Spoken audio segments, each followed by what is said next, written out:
દર્શક મિત્રો, ડેલી બોડેલી ન્યૂઝમાં આપનું હાર્દિક સ્વાગત કરું છું. મયુદ્દીન ખત્રી.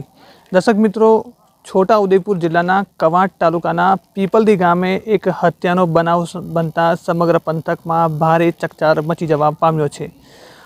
પૂર્વ સાંસદ અને ટ્રાઇફેડના ચેરમેન રામસિંહભાઈ રાઠવાના ભત્રીજાની હત્યા થયા હોવાનું સામે આવ્યું છે. ઘટનાને લઈને લોકટોળા એકત્રિત થઈ ગયા છે. પોલીસનો કાફલો પણ ઘટના સ્થળે પહોંચી ગયો છે, તમે અત્યારે જોઈ શકો છો. અને પોલીસ છે તે તપાસનો ધમધમાટ શરૂ કરી દીધો છે. અને હત્યા છે તે બંદૂકની ગોળીથી હત્યા કર્યા હોવાનું પણ સામે આવ્યું છે. ઘટનાને લઈને તમે જોઈ શકો છો અત્યારે ગામમાં એક શોકનો માહોલ જોવા મળી રહ્યો છે અને ગમગીની છવાઈ ગઈ છે. લોકોના જે ટોળા છે તે મોટી સંખ્યામાં એકત્રિત થઈ ગયા છે. અહીંયા તેમના જે ભોગ બનનાર છે તેમના ભાઈ અહીંયા છે, તેમની સાથે આપણે સીધી વાત કરીશું. શું ઘટના આખી બની છે, શું કહેશો? ગઈકાલે રાત્રિના સમયે મારો ભાઈ આ રોડ પરથી પસાર થતા હતા, ત્યારે અમારા ગામના જ રહીશ શંકરભાઈ અને અમલાભાઈ કરીને બે છે, એ બાઇક પર આવ્યા હતા અને મારા ભાઈને પેટના ભાગ પર ગોળી મારીને એ ભાગી ગયા હતા. ત્યાર પછી શું થયું હતું, શું ઘટના હતી, કારણ શું બન્યું? એ ગોળી મારીને જતા રહે એટલે અમારા ગ્રામજનો બધા ભેગા થઈ ગયા અને ત્યાર પછી અમે 108 મારફતે મારા ભાઈને હોસ્પિટલ માટે સારવાર માટે લઈ ગયા હતા.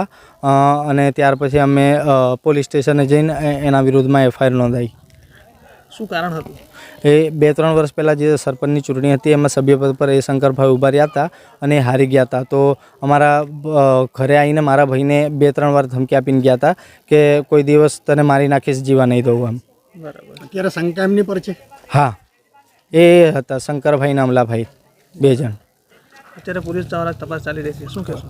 હા, હું એ જ કહું છું કે અમને ન્યાય મળે અને પોલીસ જે બી તપાસ કરશે એ અમારા પક્ષમાં કરશે અને જે બી આમાં ગુનેગાર છે એને જલ્દીથી પકડીને એને જે કડકમાં કડક સજા હોય એ કરે એવી અમારે સરકારશ્રીને અને પોલીસ ટીમને અમારી વિનંતી છે. ચોક્કસથી ચોક્કસથી જે પ્રકારે તમે જોઈ શકો છો અત્યારે પોલીસનો જે કાફલો છે અહીં ખડકી દેવામાં આવ્યો છે અને તપાસનો જે ધમધમાટ છે તે શરૂ કરી દીધો છે. અત્યારે તમે જોઈ શકો છો અત્યારે આ જે ઝાડ મૂકવામાં આવે છે તે જગ્યા ઉપર જ આ બનાવ બન્યો છે અને રાત્રિના સમયે બનાવ બન્યો છે. બંને જે લોકો છે તે ત્યાંથી ફરાર પણ થઈ ગયા છે અને પોલીસે આગળની તપાસ છે તે હાથ ધરી છે. મયુદ્દીન ખત્રી, બોડેલી, છોટા ઉદેપુર. ગામડામાં શું એકબીજાના ઘેરે બેસવા જતા હોય છે, તો એક જગ્યાએ બેસીને પોતાના ઘેરે આવતા હતા. એ વચ્ચે બાઇકવાળા આવીને એમને ફાયરિંગ કરીને ત્યાંથી પૂર ઝડપે બાઇક ભગાવીને નીકળી ગયા. આટલો મેસેજ મને કાલે મળ્યો હતો.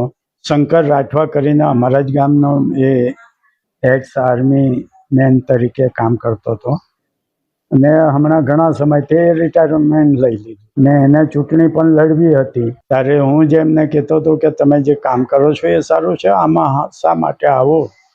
પણ હવે એમને જે કંઈ મનમાં હોય એટલે હવે ડાઉટ એવો થાય છે કે આ કામ કરતો છોકરો છે એટલે એને ડાઉટ કે કદાચ હું ચૂંટણીમાં ઊભો પણ રહીશ તો એ પોતે જીતી ન શકે ને એટલા માટે કદાચ આ કૃત્ય એણે કર્યું હોય એવો ડાઉટ છે.